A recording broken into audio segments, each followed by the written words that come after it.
quisiera empezar con esto porque esta parte que les voy a comentar ahorita es la parte que a mí me ha formado. Podemos tener muchos títulos, ser maestro, ser doctor, todo eso, todos esos caminos que ya hemos recorrido, pero lo más importante es ser pedagogo. Entonces yo quisiera contarles un poco de cómo nace la pedagogía, ¿verdad?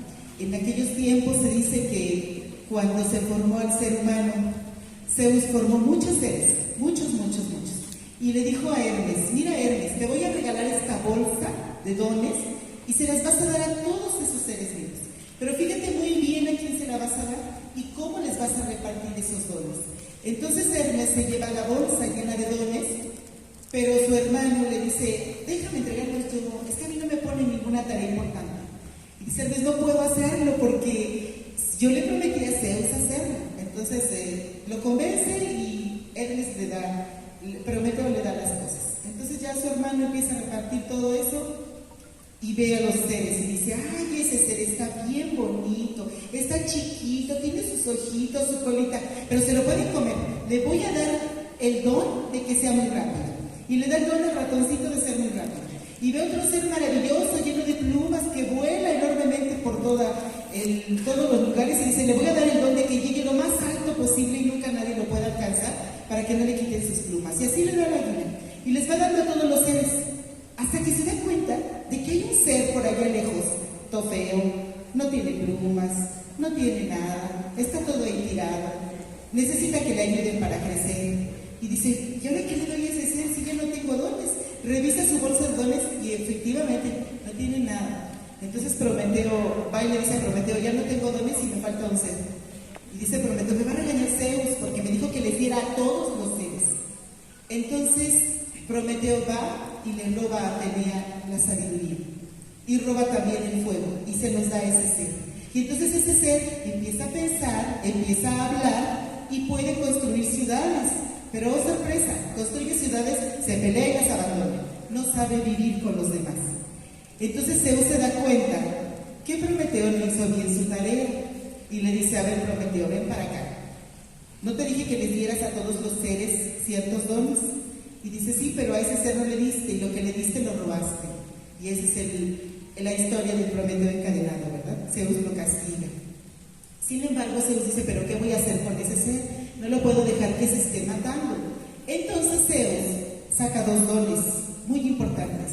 Uno es el don de la política y el otro es el don del convivir. No el convivir como el del convive, sino el de vivir con otros, ¿sí? Esos son dones que los dioses nos han regalado. Le dice a Hermes, el mensajero de los dioses: toma Hermes, llévale esos dones a ese ser para que pueda convivir con los demás. Y entonces Hermes va y se los da a ese ser, y ahora sí puede vivir en ciudad, puede dialogar, puede convivir con los otros y se convierte en el ser humano. Porque los seres humanos somos eso. Por eso Aristóteles decía que somos el zoopolítico, porque Hannah Arendt dice que la política es el estar unos con otros y con los diversos, conversar con los demás, dirimir nuestras diferencias por medio del habla, por medio del lenguaje y del discurso. Entonces es cuando nace la pedagogía. Por eso ahora hay un debate. ¿Quién es el pedagogo? ¿Es Zeus, que le da los dones al ser humano, o es Hermes, que es quien se los lleva? Y si es Hermes, entonces, ¿qué papel tenemos nosotros, maestros? ¿Dónde nos colocamos? Tenemos el papel de un semidios de Hermes, porque acuérdense que Hermes era un semidios. Entonces de repente nosotros somos ese pedagogo que tiene que mostrarles las diferentes posibilidades de mundo a los niños. ¿Y por qué hago alusión a esto? Porque antes que nada me gusta ser pedagogo y poder tener la oportunidad de mostrar las diferentes posibilidades del mundo. Y en el programa analítico nosotros tenemos esa posibilidad, porque ustedes ya se han llenado de mucha teoría, que viene de las epistemologías del sur, que vamos a decolonizar, y todos esos discursos que ya nos dijeron, porque eso es lo teórico del programa analítico, lo que tenemos que saber. El programa analítico sí es algo nuevo y tiene que ver con la política que maneja nuestro presidente Andrés Manuel López Obrador, porque Andrés Manuel López Obrador dice que hay que mandar obedeciendo. Esto lo retomó de los pueblos chiapanecos y del Ejército Zapatista de Liberación Nacional. Por eso dice: hay que consultar al pueblo para poder mandar.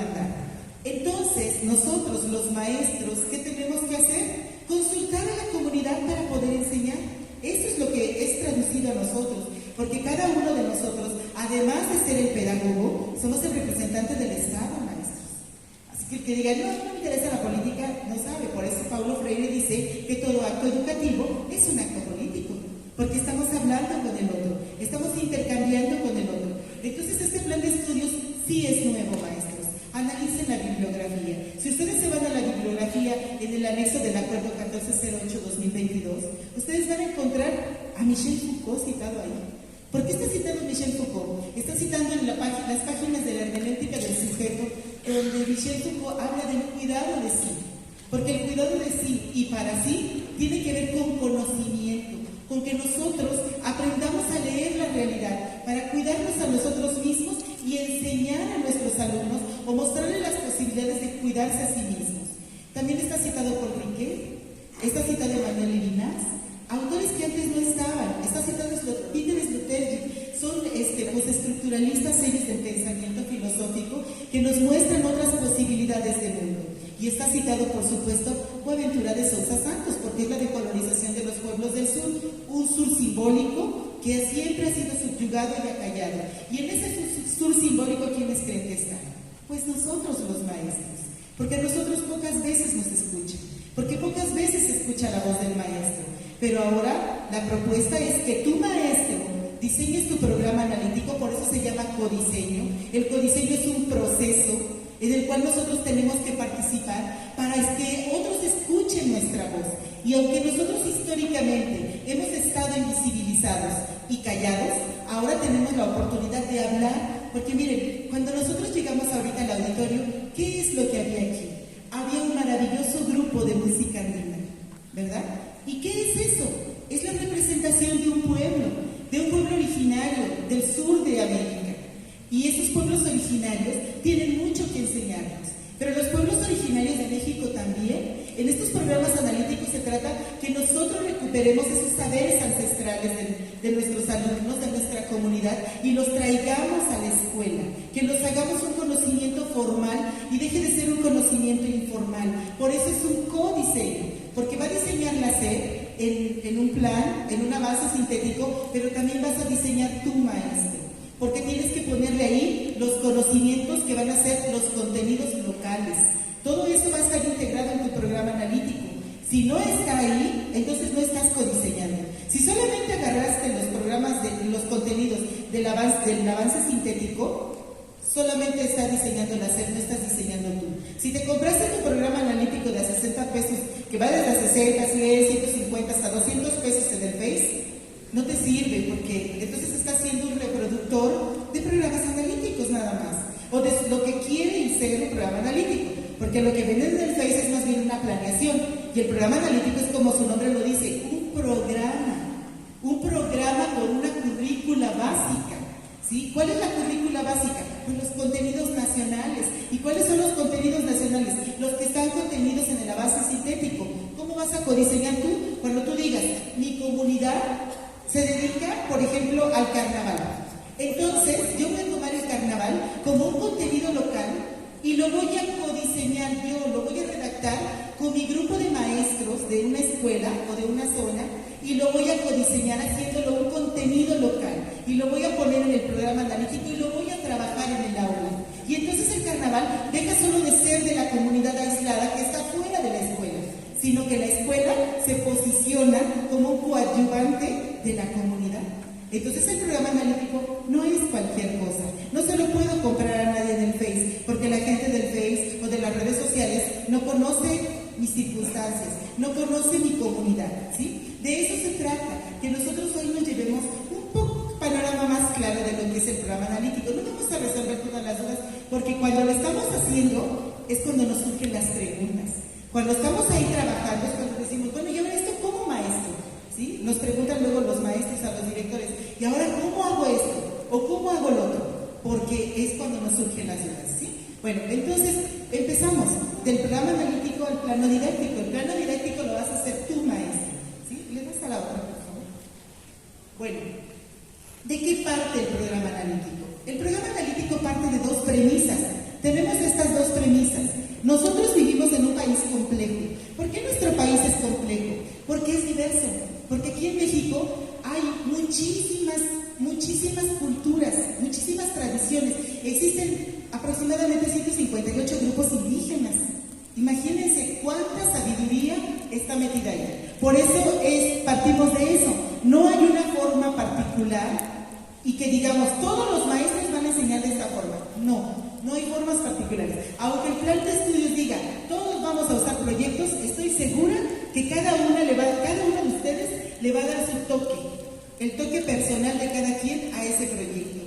Y a lo mejor una maestra dice, yo voy a ser organizadores gráficos con muchos colores, y otra maestra no, otra maestra solo hace apuntes simples y sencillos.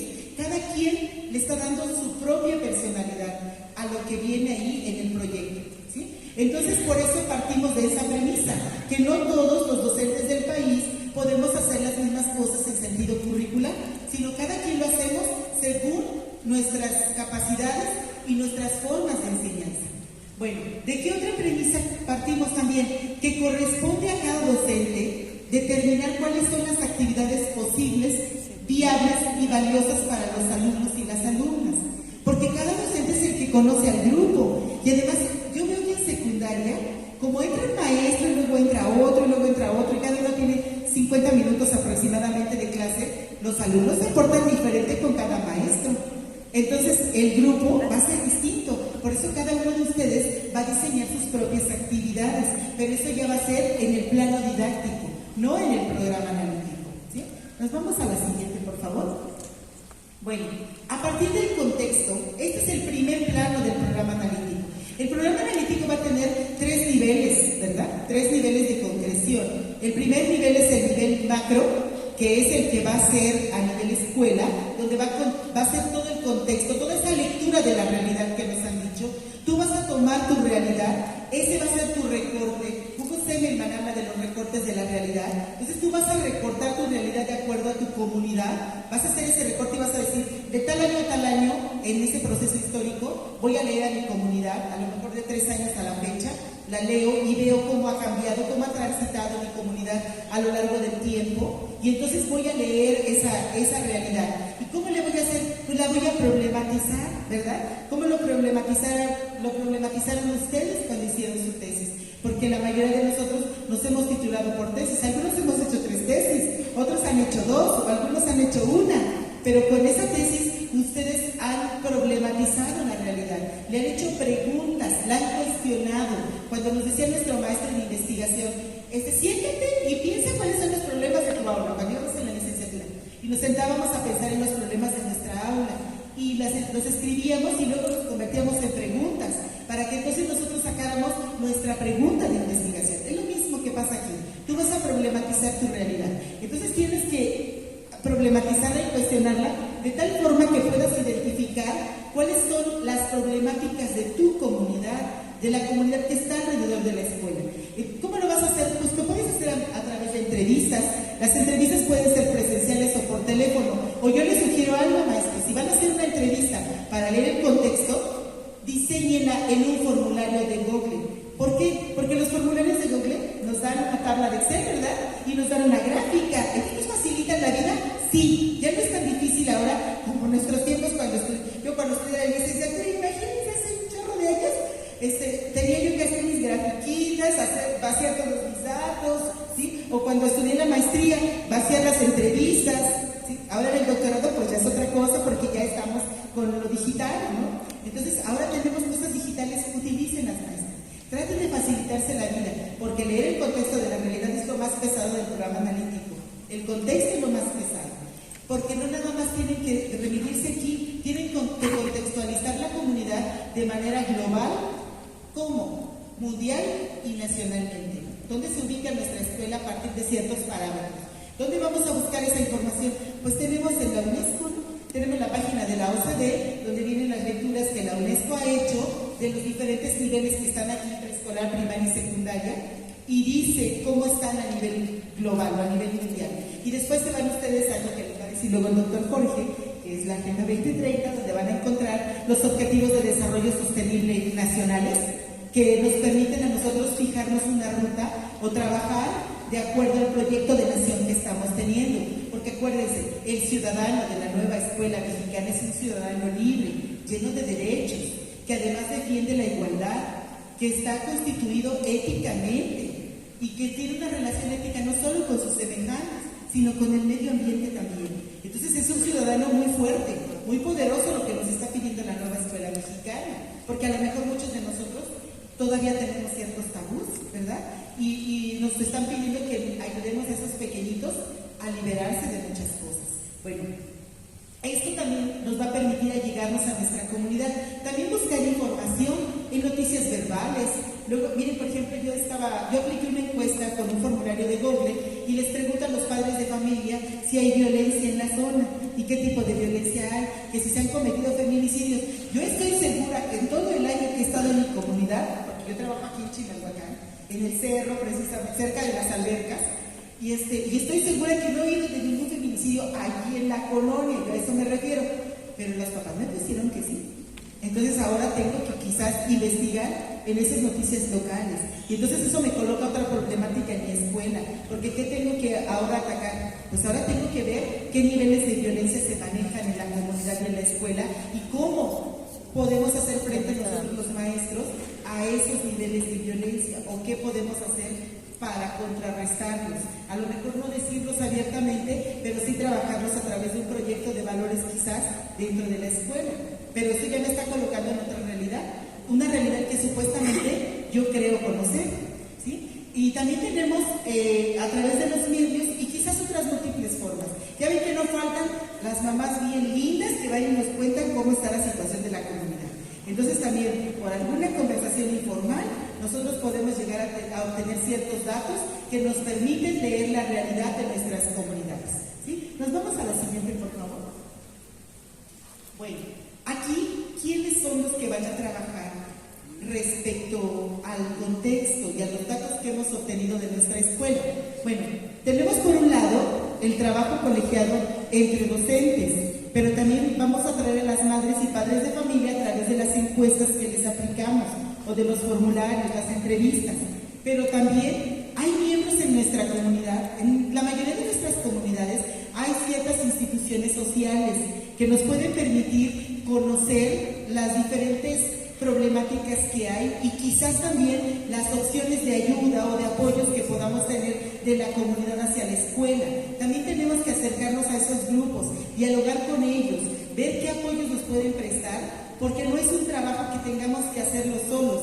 Por eso el programa analítico es muy fuerte, porque tiene que involucrar a la comunidad, porque de eso se trata. La política gubernamental trata de recuperar lo social, tiene un enfoque humanista dedicado a la comunidad. Lo socioeducativo es muy importante, de hecho así se llama, analizar el contexto socioeducativo de la comunidad. ¿Sí? Bueno, nos vamos a la siguiente, por favor.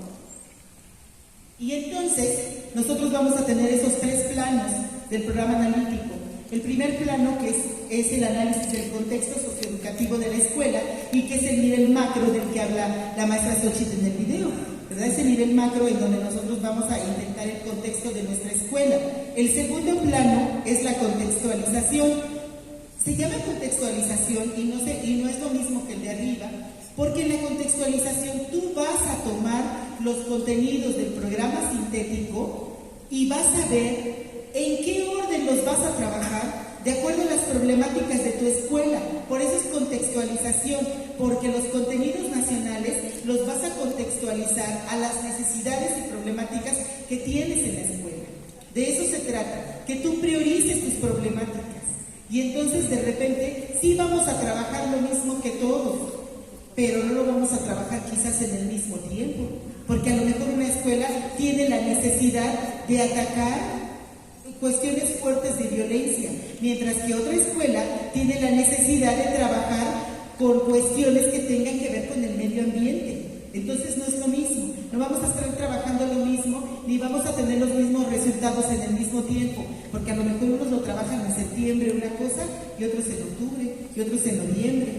De tal forma que cuando termine el ciclo escolar o cuando tengamos que enfrentar una prueba parametral, nosotros ya hayamos abordado los contenidos del programa sintético, porque no vamos a discriminar ningún contenido. Todos los contenidos del programa sintético deben aparecer en el programa analítico y deben de estar dosificados de acuerdo a las problemáticas. ¿sí? Lo que sí vamos a tener distinto entre todos, pues a lo mejor es nuestro contenido local, que es lo que le va a dar el toque a nuestro programa analítico por escuela. Ese es el nivel macro. Después viene el nivel meso, que es la contextualización, y finalmente viene el nivel micro, que es el plano del codiseño, donde ya nosotros nos vamos a sentar a escribir quizás en un formatito que nos dio nuestro director, porque aunque no hay formato específico, pero siempre tenemos que tener un orden, porque si no, no lo entendemos ni nosotros. Si nada más agarramos y escribimos, no le vamos a entender tampoco nosotros. Entonces a lo mejor nuestro director, nuestro supervisor dice, yo quiero que me hagan este formato en Word, miren, aquí de este lado van a colocar los contenidos del lenguaje, porque miren, aquí en la contextualización ustedes pueden hacer un mapeo de contenidos, no procesos de desarrollo, porque los procesos de desarrollo van ya en el codiseño, de puros contenidos en la contextualización. Se agarran ustedes, los organizan como a ustedes les parezca que está bien o como su director les diga o su supervisor, y van a colocar los contenidos de lenguajes, los contenidos del campo formativo de saberes y pensamiento científico. De cada uno de los 4 campos formativos van a colocar los contenidos, pero que se relacionen entre sí o que puedan tener una, ahorita la palabra, pero bueno, que se puedan relacionar unos con otros, se puedan trabajar a la par. Y entonces ustedes los van a colocar ahí, ese es su mapeo de contenidos que deben de tener, y después ya poder pasar al codiseño, para que ustedes se los traigan cuando ya tengan las problemáticas definidas, ¿sí? Esto es importante que nosotros vayamos identificando para que podamos tener, y pues estos contenidos los van a encontrar ustedes, están hasta por colorcitos ahí en el avance sintético, casi generalmente, bueno, en primaria no he revisado bien la fase 6, pero la fase 3, 4 y 5 están aproximadamente en la página 10, 11, 12 y 13, allí es donde están los contenidos. Y ya nosotros pues están ya, no sé si en la fase 6 igual estén en esas páginas, pero me imagino que sí, más o menos, y de ahí van a tomar ustedes los contenidos para hacer su mapeo. Ya los procesos de desarrollo los pondrán ya en el tercer plano, en el plano micro, ¿sí? Nos vamos a la siguiente. Bueno, ¿qué va a ir en ese tercer plano del codiseño? Pues todos los elementos de nuestro contexto los tenemos que tomar en cuenta. ¿Cuáles son esos elementos de nuestro contexto?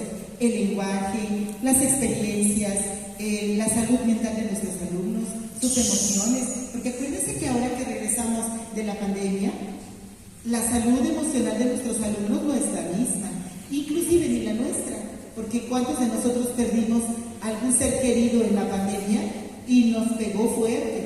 Porque miren, el virus del SARS-CoV-2 atacó todo lo humano, el saludo de mano, el abrazo, el hablar uno con otro. No podíamos ni siquiera tener un diálogo con las personas. Algunos acostumbramos a ir al súper y nos sonreímos con todo el mundo. Pues ahora no, ni siquiera eso podíamos hacer porque traíamos el cubreboca. Entonces nos pegó en lo que es el ser humano. Por eso teníamos muchos había con depresión, la salud emocional no estaba bien, teníamos ganas de llorar, y eso les pasa a nuestros alumnos también. Nuestros alumnos regresaron con todo eso. Entonces son cosas que tenemos que tener presentes en el contexto, o quienes perdieron a sus padres. Tenemos casos en las escuelas de niños que perdieron a los 2 papás durante la pandemia, y ahora viven con un abuelito, o viven con un tío, o con alguien, algún familiar cercano, y la vida ya no está misma, ha cambiado y profundamente. Entonces todo eso debe de estar en nuestro contexto. También tiene que estar en nuestro contexto nacional, todas las tradiciones que hay, todo ese amor patriótico que tenemos, todo lo que nos constituye como mexicanos, y finalmente la escuela, ¿sí? El tercer elemento del contexto, cómo es la escuela en sí, eso va a estar ahí. En este lugar, en el codiseño, nosotros vamos a integrar los contenidos que no están en el programa sintético. Por ejemplo, ahí en el avance sintético nos ponen el caso del virus del SARS-CoV-2 provocó que se generaran ciertos contenidos que tienen que ver con el uso de la tecnología, por ejemplo. Entonces son contenidos que son nacionales, pero que se tienen que contextualizar, porque a lo mejor tú estás en una comunidad donde la mayoría de los niños no tienen internet. Entonces, ¿cómo se van a comunicar contigo? Esa fue una de las grandes problemáticas que tuvimos aquí en México, porque muchos no tenían internet, no tenían dispositivo para conectarse.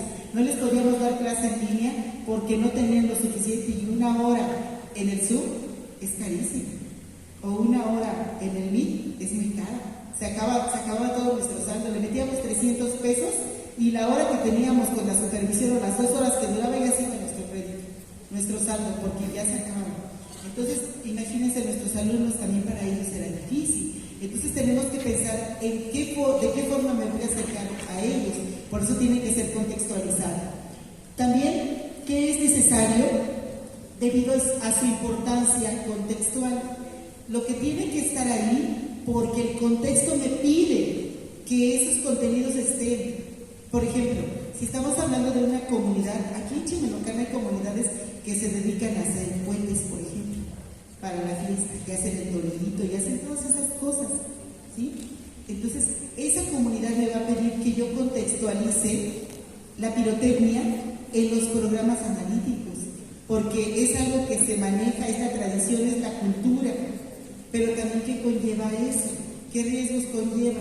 Porque se los tengo que enseñar a mi alumno, porque aunque él se dedique a eso, le tengo que enseñar los riesgos que conllevan para que cuide de los demás, porque de eso se trata. Por eso está citando a Michel Foucault, porque es el cuidado de sí, el cuidado de él como individuo que está trabajando en ello, y el cuidado de los demás, el cuidado para sí, para la comunidad.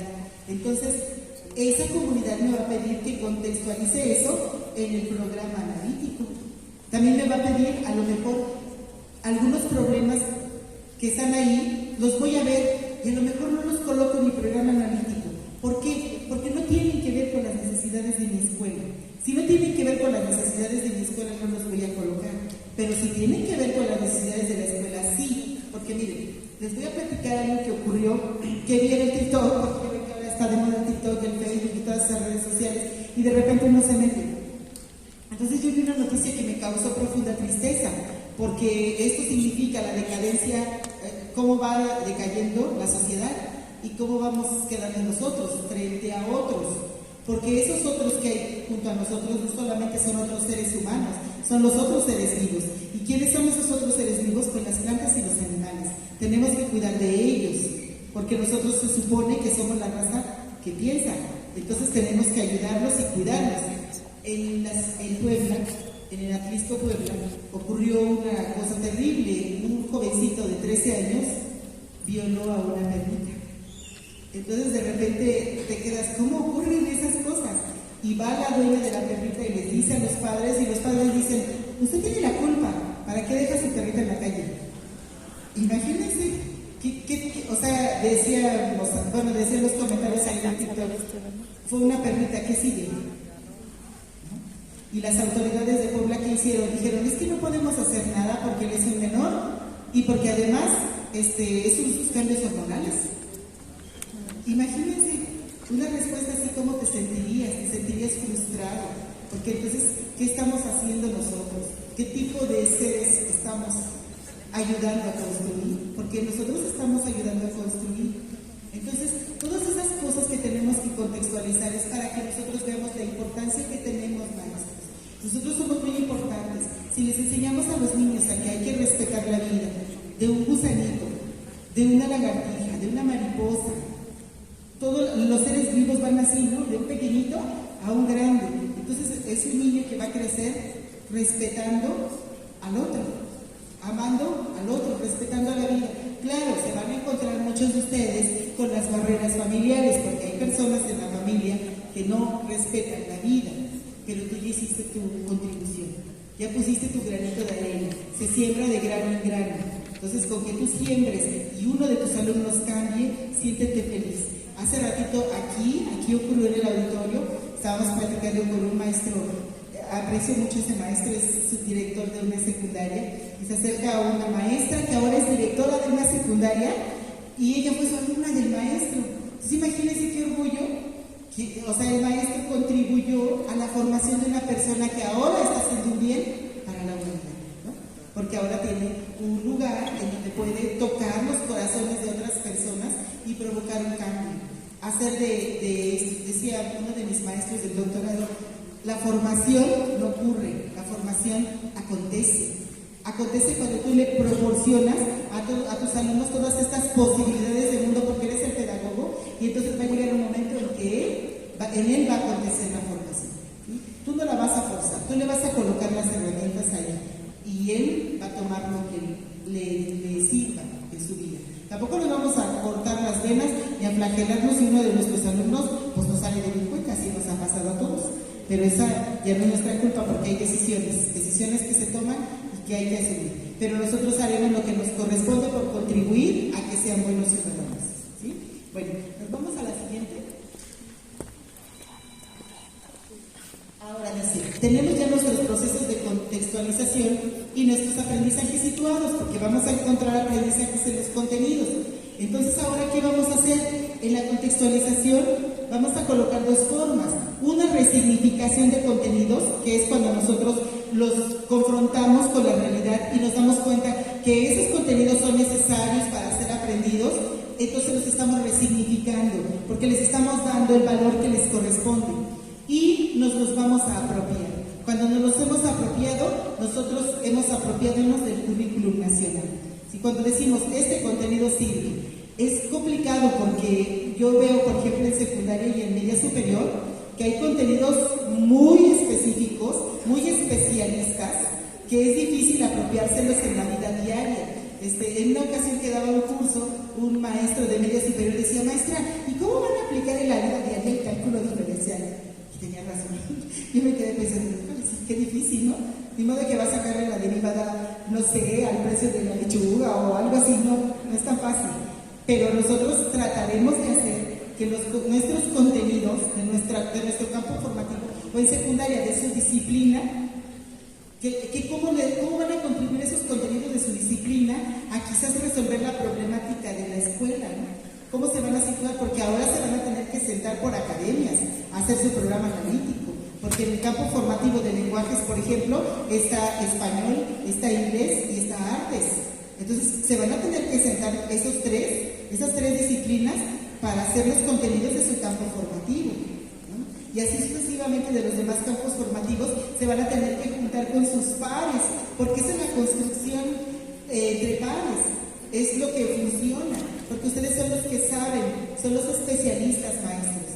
No podemos traer a un especialista grande, porque los especialistas son ustedes, los que están frente al aula, los que saben cómo se va a colocar esos contenidos, cómo se van a conjuntar en un campo formativo.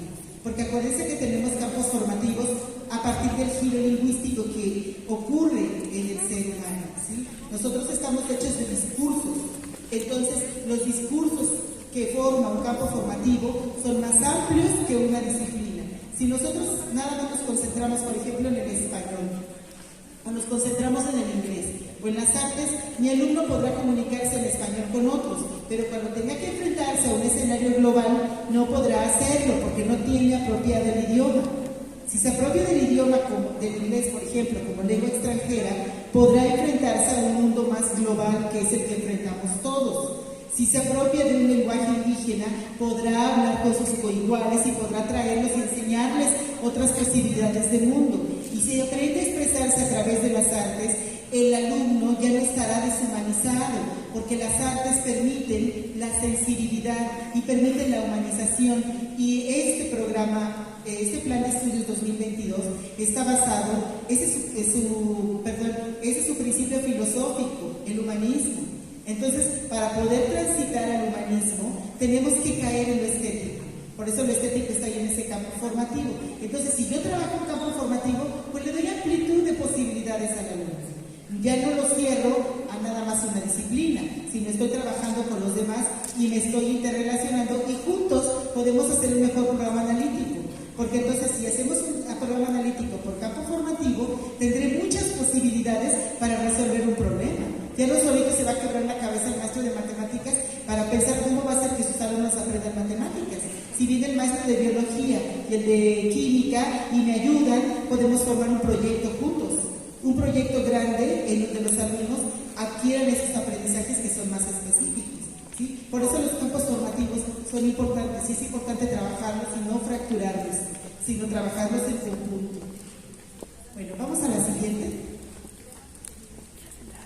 Tenemos ya el tercer plano, que es el codiseño. Esto es como resumen de lo que hemos hablado ahorita. Si alguno de ustedes quiere decir algo, porque me he dicho eso, puede levantar su manita y vemos cómo hacerle llegar el micrófono. Porque estamos hablando de escuchar la voz y yo estoy hable. Yo soy así, hablo mucho. Pero si ustedes quieren decir algo, pueden levantar su mano y aquí tratamos de verlos para permitirles la palabra, ¿sí? Bueno, en el codiseño, ya para resumir, tenemos esto. El punto de partida va a ser el contexto socioeducativo y la contextualización. Los elementos con los que va a contar son los saberes disciplinares, los saberes pedagógicos, los experienciales y los curriculares. También implica organizar acciones que ya se realizan en la escuela. Entonces, ¿qué pasa? Hay escuelas, maestros, que trabajaron, por ejemplo, con diseño en Canva. Y entonces hicieron unos proyectos muy interesantes. Si tienen esos proyectos en la escuela, se los pueden traer porque son experiencia. Por eso dice que hay saberes experienciales. Los pueden traer para que se trabajen. Pero estos proyectos no van a aparecer en el programa analítico. En el programa analítico solo va a aparecer su programa con el que van a trabajar, su contexto, todo lo que ya hicieron, todo lo que codiseñaron. Los proyectos van a aparecer en el plano didáctico. ¿Y cuál es el plano didáctico? Pues la planeación.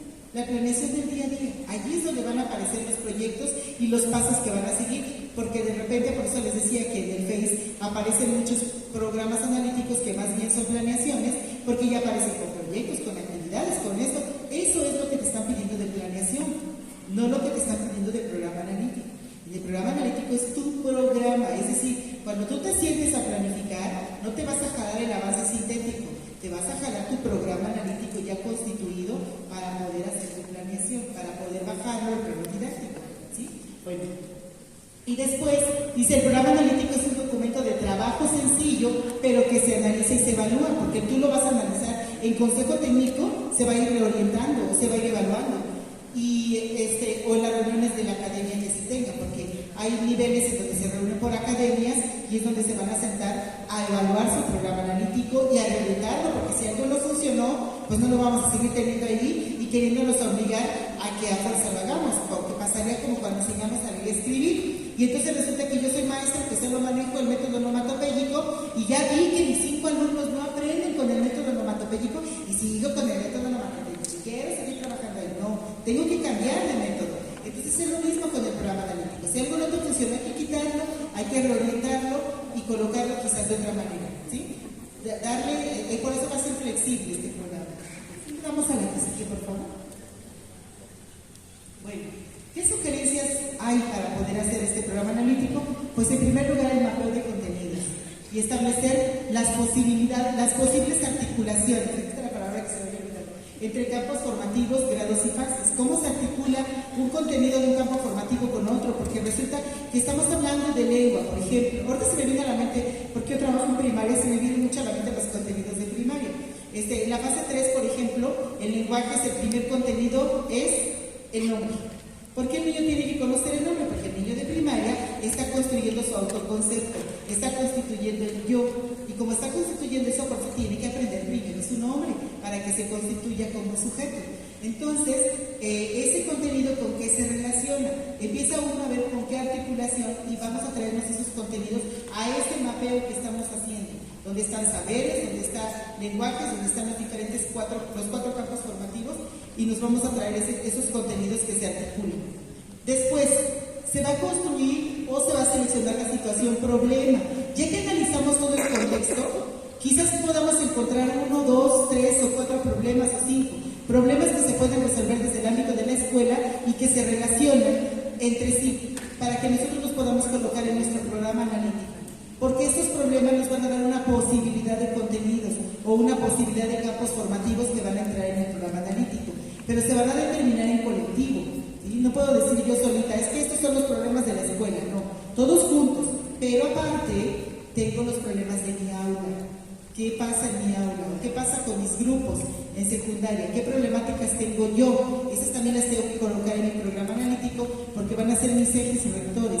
A partir de esas problemáticas voy a poder encontrar mis ejes articuladores que se relacionan y entonces poder priorizar los campos formativos, ¿sí? Bueno, en colegiado vamos a reflexionar la forma de abordarlo y de ahí vamos a trabajar estas 4 metodologías. Cada metodología de proyecto es para un campo formativo. Por ejemplo, el campo de lenguajes, pues ustedes ya saben, tiene su metodología es la enseñanza basada en proyectos. Y luego también podemos tener los diferentes proyectos que hay. Todo va a ser proyectos, pero cada campo formativo va a tener un proyecto en particular. proyecto STEAM, o proyecto servicio, o enseñanza situada, ¿sí? De que enseñanza situada es que nosotros hacemos situaciones de aprendizaje o utilizamos situaciones que surgen en la vida diaria de los niños y las colocamos como una base para poder desarrollar o de ahí desprender lo que es el aprendizaje. Bueno, vamos a la siguiente, por favor. Ahora, ¿cuál va a ser el contrapeso que hay aquí? Porque luego a veces, si no tenemos un contrapeso, nosotros le damos mucho a una cosa, a todos los problemas y casi nada de soluciones, ¿no? Aquí el contrapeso lo va a hacer el contexto en parangón con los programas formativos, ¿sí? Vamos a tener nuestro contexto, pero nuestra lectura de la realidad no debe opacar al contexto de los programas sintéticos, ¿sí?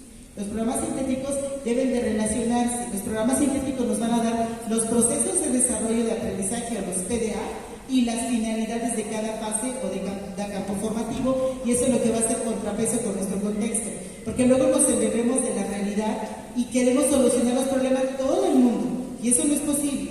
¿Qué va a ser el contrapeso? Pues lo que nos diga el programa sintético, porque de repente hay problemas en los cuales nosotros no podemos meternos, y entonces eso los vamos a dejar de lado porque vamos a tener nuestro programa sintético que nos esté guiando. Y así, pues esto es lo que nosotros vamos a colocar en el programa, lo decidido por los docentes de cada grado fase, pero no vamos a estar solos. Vamos a estar acompañados por nuestras autoridades educativas. ¿Cómo nos van a acompañar? Estableciendo esta discusión, este diálogo. Por eso se dice que el programa analítico es dialógico, porque ahí va a estar nuestro director, o en el caso de las secundarias hay director, hay subdirector administrativo, van a estar ellos ahí también para ayudarnos a decidir o a definir las problemáticas. Ese es el acompañamiento que nos van a dar, para no hacernos sentir solos de que, ay, pues tú maestro, tú pusiste tu programa analítico y pues ahora te vas. No, sino que vamos a estar en conjunto. Tenemos que estar ahí los directores, porque si no, el maestro no va a estar solo, porque no está solo, porque se supone que estamos recuperando a la comunidad. Y pues también están a veces los supervisores, pero luego ahí no hablo mucho porque los supervisores tienen muchas cosas que hacer, luego quedan de ir a una escuela y los llaman en esa dirección, por ejemplo, o los mandan a hacer a otro lado. Entonces es complicado para ellos, pero si nosotros trabajamos y ayudamos y lo hacemos en conjunto con nuestro director, tendremos un buen programa analítico. Podremos sugerir y podremos decir cosas que se pueden abordar en el aula, ¿sí? Le damos a la hora, por favor. Y bueno, ahora viene el codiseño, que es el programa analítico. Aquí incorporamos contenidos programados en el programa sintético, necesidades específicas de la escuela. No son problemas a contextualizar, sino se refieren a las necesidades de la escuela. En el codiseño vamos a tomar en cuenta eso, pero lo vamos a dejar de lado. Yo les sugiero mucho, maestros, que tomen en cuenta lo que dice el artículo 15 de la Ley General de Educación. ¿Por qué? Porque en el artículo 15 de la Ley General de Educación se habla de los fines de la educación. Y los fines de la educación son muy importantes para que nosotros podamos tener en mente el perfil de egreso que deben de tener los alumnos de educación básica. El artículo 15 va diciendo parte por parte, por ejemplo, habla de la inclusión, habla de las barreras de aprendizaje, habla de la interculturalidad, habla de las diferentes formas y barreras que enfrentamos los docentes también cuando estamos dando clases, cuando estamos frente al aula. Por eso es importante que lo tengamos presente, ¿sí? ¿Le das a la que sigue? Y aquí está el capítulo 15, pero está muy largo, no lo vamos a leer, ya ustedes lo leen con calma. Bueno, ¿cómo vamos a establecer las estrategias que vamos a utilizar en el programa analítico? Ya cuando lo bajemos al plano didáctico. Aquí vienen algunas preguntas que les pueden servir para guiarse ustedes, para que problematicen cuáles consideran que son los problemas centrales de la comunidad que se inscriben en la escuela, qué podría hacer la escuela en relación con esos problemas para común. Esto es para que ustedes puedan terminar su contexto. Esto les permite situarse de alguna forma en la realidad de su comunidad. Si ustedes la cuestionan, van a poder, cuando tengan esas respuestas, ustedes tendrán el contexto de su escuela. Claro, no solo son esas preguntas, son una serie de preguntas más profundas que les puedan permitir leer la realidad, pero esta es una sugerencia que les puede servir a ustedes, ¿sí? Vamos a la siguiente. Aquí vienen otras 3 preguntas. Les coloqué como unas 8, más o menos, que les pueden servir, si ustedes quieren tomar un poco. Pues ahí vienen los campos formativos, con qué se relacionan con los ejes articuladores. Los ejes articuladores son muy importantes, maestros. Nos van a permitir, cuando ya tengas priorizados sus problemas, te fijas a qué eje articulador pertenece o se relaciona, y entonces vas a saber cuál es el campo formativo que debe entrar primero. Si el campo formativo del lenguaje, si el de pensamiento científico, si el de género, si el de ética, o el de naturaleza, tú vas a saber cuál es el campo formativo que le corresponde entrar. A la siguiente, por favor. Y entonces viene cómo se debe estructurar la estructuración de la planeación didáctica. Esto ya es plano didáctico. Ya cuando tú vayas, ya tienes tu programa analítico y ahora te toca hacer tu plan de clase. Bueno, entonces ya tú puedes utilizar alguna guía de estas para que tú vayas viendo cómo vas a ir colocando tus procesos de desarrollo de aprendizaje y de ahí empiezas a desglosar tus estrategias. Y digas, por ejemplo, ahorita se me viene a la mente que en el libro de textos de primero de primaria, el primer proyecto son los alebrijes. Entonces, los alebrijes, ¿qué podría tener? Entonces, quizás tú pienses en los diferentes campos formativos, las problemáticas, los contenidos y digas, puedo usar este proyecto o puedo cambiar este proyecto por otro, y allí, en tu plano didáctico, en tu semanario, es donde vas a desglosar esos proyectos, el aprendizaje basado en proyectos, las situaciones problema, el aprendizaje situado, el estilo, todo eso lo vas a desarrollar en tu planeación. Eso debe de estar ahí, eso es plano didáctico y eso le corresponde al maestro contextualizarlo, desarrollarlo y usar su creatividad para desarrollarlo. ¿Sí? Y también para ponerlo en práctica. La siguiente. Y aquí vas a colocar tus instrumentos de evaluación también, ¿verdad? A la siguiente, por favor. Aquí vienen otras dos actividades. Y lo que es importante que tú puedas determinar por grado los materiales que vas a utilizar y cómo te vas a situar tú, pero ya en tu plano didáctico. Ya después de que hiciste todo tu programa, ahora cómo lo vas a desarrollar.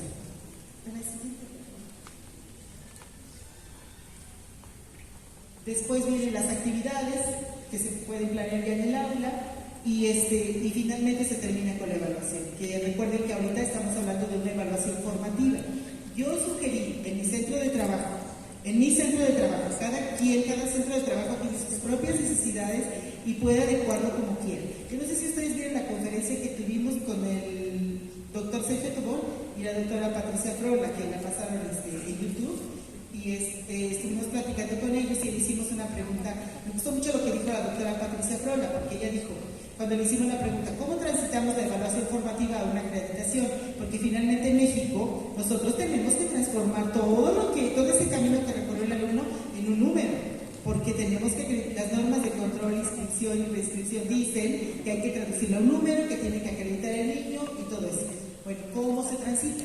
Entonces la maestra Patricia Flora dice, yo sugiero esto, sugiero que el 60% se le dedique a la evaluación formativa y el 40% se lo dediques quizás a una evaluación cuantitativa, que podría ser un examen. Entonces, tú ya tienes el 40%, de tal forma, tenemos que enfrentar al alumno al examen, sobre todo los de secundaria, porque el niño se va y enfrenta el examen del COMIPEX.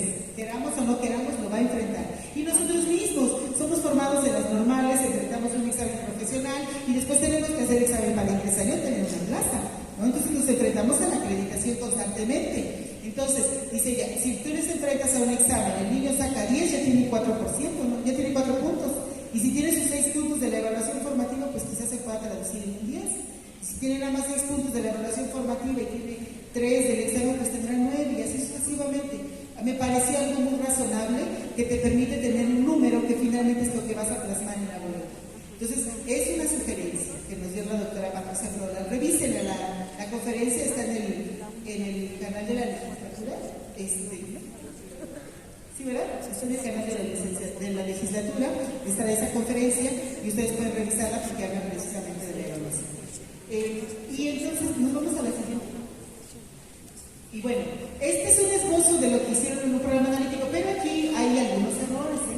Por ejemplo, se colocó un proyecto y ahí no se debe de colocar proyecto. Ello nada más para irnos bajando, para ir colocando los ejes articuladores, el contexto. Y ustedes pueden usar el formato que su autoridad les diga o que ustedes diseñen entre todos. Pueden diseñar uno entre todos que les sirva. Nosotros diseñamos porque nos quedaba bien. Ahora ya sabemos que lo tenemos que reorientar y tenemos que quitarle algunas cosas.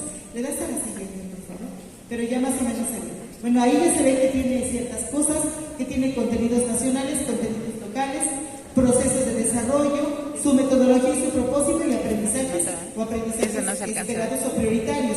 Esos aprendizajes prioritarios los sacamos del Mejorero. Porque acuérdense que en el mejorado nos dan aprendizajes prioritarios cuando hacemos el análisis, nos los trajimos al programa analítico, porque sirven, por eso los tomamos en cuenta, ¿sí? Y después vienen los 3 escenarios, ¿sí? Le das a la siguiente, tenemos el escenario áulico y se coloca qué es lo que se va a hacer, y después con algunas preguntas sencillas, aunque esto tendría que aparecer en el plano didáctico. El siguiente. Todo esto es del escenario áulico, las diferentes actividades generales, porque aparte se desarrollaron en el semanario o plan de clases. La siguiente. Todo esto también es escenario áulico. La siguiente. Y después tenemos en el escenario de la comunidad, qué es lo que nosotros dijimos que se iba a hacer, porque se trabajó por un proyecto de plantas medicinales, porque en la comunidad han desaparecido, hay muchas plantas en peligro de extinción, entonces se trató de recuperar eso y además los niños decían, mi mamá dice que se te quita el dolor de cabeza con esta plantita, entonces la llevaban y entonces empezamos a cultivar algunas plantas. Colocamos la evaluación, cuáles eran los instrumentos y los productos, porque acuérdense que el programa analítico debe de contemplar algunos entregables, o sea, los productos, lo que tú ves, ¿sí? Lo que va a ser tu evidencia, pues, el manual, nosotros pensamos en un manual de herbolaria y que se hiciera una feria de plantas, y se presentó una obra de teatro, que fue que plantó la otra, no la presentamos, y después se colocan los recursos con los que se tienen. Bueno, esto hicimos como esbozo del programa analítico, ahora lo tenemos que reorientar en estos días, estamos reorientando ese programa analítico, pero tenemos una base para trabajar. Esto es como una base para que ustedes también trabajen, para que ustedes tengan, porque finalmente todo ahorita en reorientación tienen que entregar su programa analítico y es lo que nos angustia a todos, ¿no? Yo sugiero que hagan sus diseños de instrumentos y que los coloquen así, de manera que digitalmente los puedan leer, que contextualicen la fase científica por medio del mapeo y después que ya lo vacíen en un formato que sea su programa analítico, para que lo tengan y lo puedan presentar y de ahí puedan trabajar su plan de clases. Luego está la siguiente, y con eso terminamos y pues esta es parte de mi experiencia que yo he tenido y que